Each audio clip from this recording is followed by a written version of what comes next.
How's everybody doing today? I'm David Furie. Today we have a special segment for everybody. I was very fortunate to have a good friend come and visit and help and show and explain a little bit about his career and his involvement in this movie, which I happen to love since I was younger and growing up, which was called A Bronx Tale. This is Greg Domey. I want to introduce him. He's an actor. He's an entrepreneur. He is in show business and he has his own business. And I invited him today a little bit to speak about his career, his life, and especially the Bronx Tale and everything that you have done and everything that went down. Because, hey, you don't have a chance these days or too often to see iconic people and individuals that are out there for not only themselves but the community and the country as well. Greg, what do you think? Well, I know you're interested in the Bronx Tale. I want to tell you, it's very fluke that I got in this movie. We used to go down, if you recall, the Limelight. It was an old church. It was 4 stories when I come. We had all kinds of rock bands and mosh pits and so on and so forth. I used to ride down from Boston, where I lived, to the Limelight on Thursday nights. There was an opportunity to get in the movie. They wanted real bikers for A Bronx Tale. So some of my friends came down to get in. I just took the ride over there with them. And lo and behold, none of them got the job. But they called me into the back room to do an interview. So I go in the back room with the lady. I have the script in my hand, but I never read any of it. So I'm blowing it. So I talk to her and I tell the lady, I said, listen, I never even read any of this. I said, I'm just kind of clowning around. She said, well, why don't you just talk to me?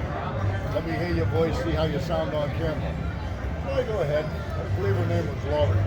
So I talked to Laurie.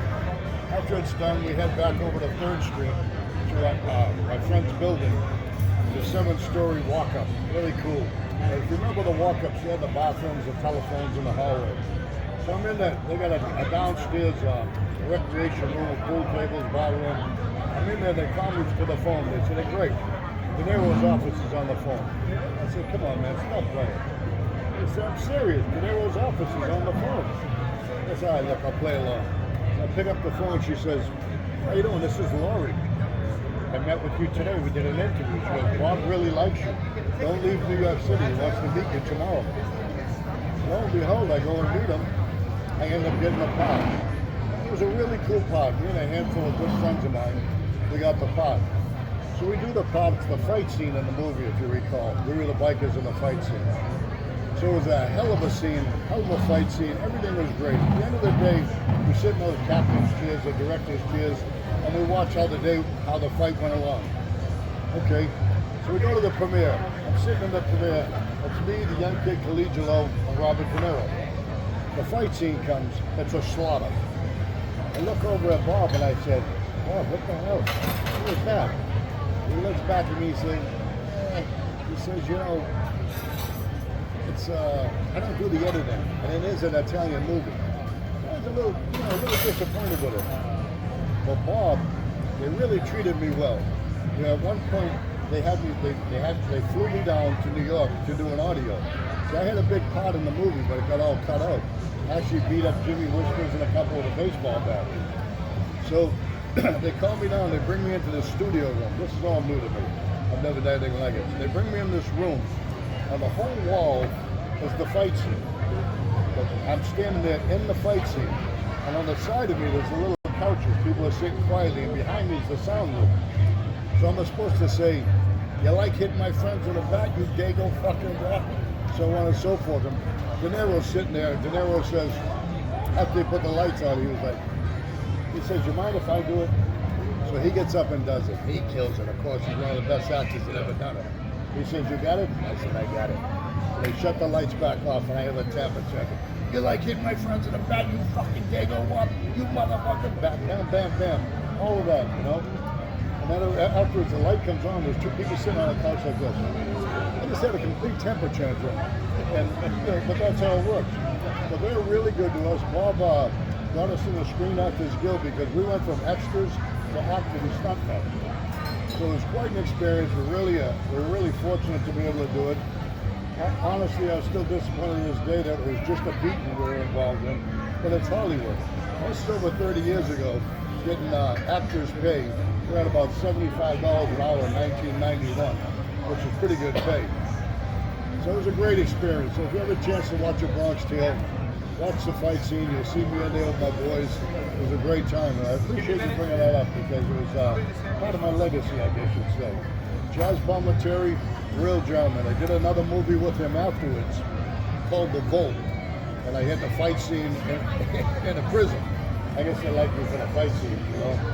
But Chaz was a really good guy. I mean, they treated us with complete respect.